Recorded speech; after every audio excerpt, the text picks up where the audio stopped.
নমস্কার বন্ধুরা, আজ আমি আবারও চলে এসেছি আপনাদের সামনে আরেকটি নতুন রেসিপি নিয়ে। তো আজ আমি বানাবো থোড় দিয়ে একটা রেসিপি। এটা আমার মায়ের রেসিপি, মায়ের কাছ থেকেই শেখা। তো চলুন দেখি কিভাবে বানানো যায়। এটা করতে খুবই সামান্য উপকরণ লাগবে। এই সামান্য উপকরণে এই রেসিপিটার এত সুন্দর টেস্ট হয়, আপনারা একবার না বানিয়ে খেলে বুঝতেই পারবেন না।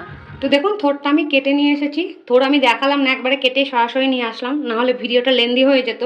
তো এখানে আমি একটু লবণ ছিটিয়ে দিলাম আর হলুদ দিয়ে দিলাম। হলুদ আর লবণ দিয়ে আমি থোড়টাকে মাখিয়ে রাখবো।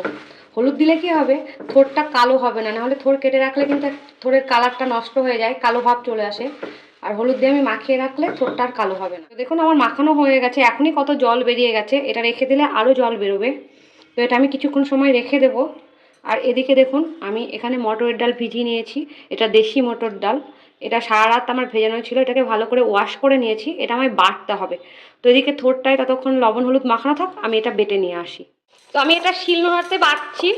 মিক্সিতে বাটলে অতটা টেস্ট আসবে না, ওই জন্য শিলনোড়াতে বেটেই করছি। তো দেখুন আমি এভাবে শিলনোড়াতে বেটে নেব ডালটা। আর দুটো কাঁচা লঙ্কাও আমি এর মধ্যে বেটে নেব। তো দেখুন ডালটা আমার বাটা হয়ে গেছে, আমি ডালটা বেটে নিয়ে এসেছি। আর এদিকে থোড়টাও অনেকটা জল ছেড়ে দিয়েছে। আর দেখুন গ্যাসের ওপরে আমি কড়াইটা বসিয়ে দিয়েছি। এবার কড়াইতে আমি একটু সর্ষের তেল দিয়ে দেবো। এখানে অল্প পরিমাণ দেবো, বেশি দেবো না। তো তেলটা আমার গরম হয়ে গেছে, এটাকে একটু চারিপাশে স্প্রেড করে দেবো। আমি থোড়টাকে চিপে নিতে হবে, যতটা সম্ভব জলটা বার করে নিতে হবে। এর মধ্যে আমি ছেড়ে দেবো। এভাবে সমস্ত থোড়টাই আমি তেলের মধ্যে দিয়ে দেবো। এবার একটু নাড়া দিয়ে নেব।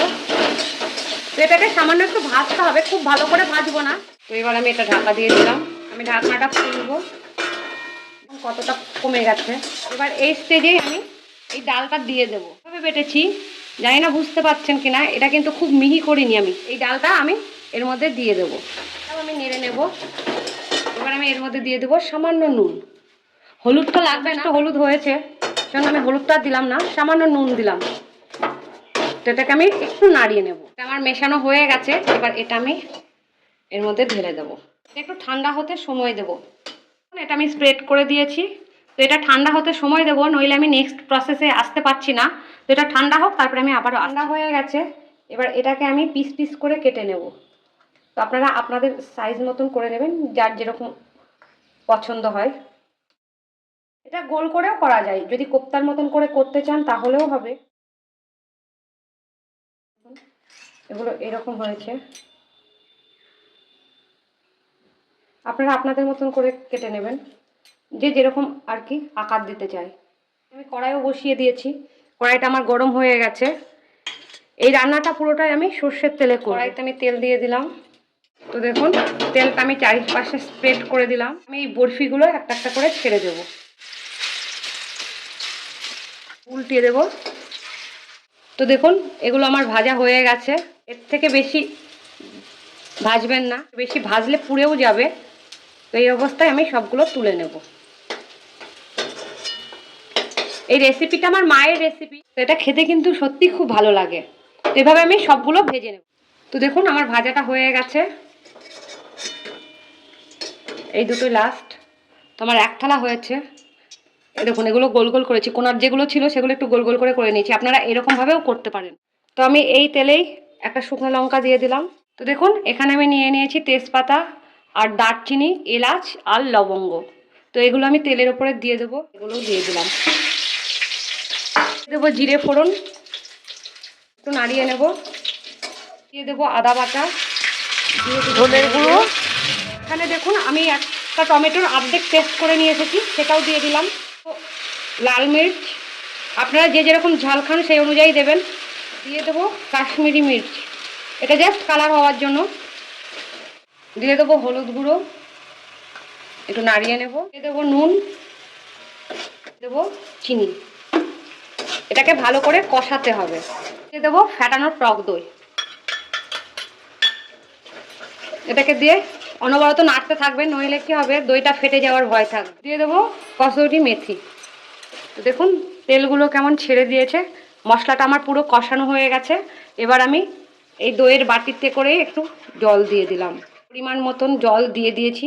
একটু ফুটুক, তারপরে আমি একটু সামান্য ঢাকা দিয়ে দেবো। তো দেখুন ঝোলটা আমার ফুটতে লেগেছে। এবার গ্যাসটাকে আমি একদম কমিয়ে দেব, দিয়ে এটাকে 5 মিনিট ঢেকে রাখবো। আমি 5 মিনিট পর চলে এসেছি, ঢাকনাটা খুলে দেখে নেব, নাড়িয়ে নেব, থোড়ের এই বরফিগুলো দিয়ে দেব। এটাকে দিয়েও আমায় ফোটাতে হবে 3-4 মিনিট। 3 মিনিট পর আমি চলে এসেছি। আমি এটা আমার মার কাছ থেকে শিখেছি, তো মার প্রসেসেই আমি রান্নাটা করব। তো দেখুন এখানে আমি 1 চামচ চালের গুঁড়ো নিয়ে নিয়েছি, এটাকে জাস্ট থিকনেস করার জন্য। আপনারা চাইলে দিতেও পারেন, নইলে স্কিপও করতে পারেন, অসুবিধা নেই। তো এটাকে আমি একটু গুলে নেব জল দিয়ে। তো এটাকে একটু চামচ দিয়ে গুলে নেব। জল দিয়ে আমি এটা পাতলা করলাম। অবস্থায় দেওয়া যাবে না, পাতলা করেই দিতে হবে, নইলে কি হবে, ঝোলের মধ্যে পড়লে এটা দলা বেঁধে যাবে। তো এবার আমি এটা অল্প অল্প করে দেব আর মেশাতে থাকবো।